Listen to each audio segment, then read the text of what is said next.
રાજ્યમાં હીટવેવની આગાહી થઈ રહી છે તો બીજી તરફ બનાસકાંઠામાં હાલ ગરમીનો પારો 40 ડિગ્રીને પાર કરી ગયો છે।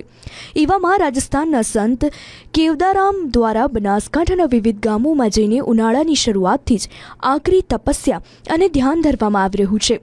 બનાસકાંઠા જિલ્લાના રૂણી ગામે સંત કેવદારામ દ્વારા રેલ નદીના પટમાં ગરમ રેતીમાં તપસ્યા હાથ ધરાઈ। વિશ્વ શાંતિ અર્થે સંતે કાળઝાળ ગરમીમાં ધગધગતા તાપની વચ્ચે પોતાના સમગ્ર શરીરને ગરમ રેતીમાં ખૂંપી દીધું હતું અને તપસ્યા કરતા નજરે પડ્યા। છેલ્લા 20 વર્ષથી વિશ્વ શાંતિ માટે આ સંત ઉનાળાના આકરા તાપમાં અલગ અલગ જગ્યાએ જઈને તપ કરતા જોવા મળી રહ્યા છે।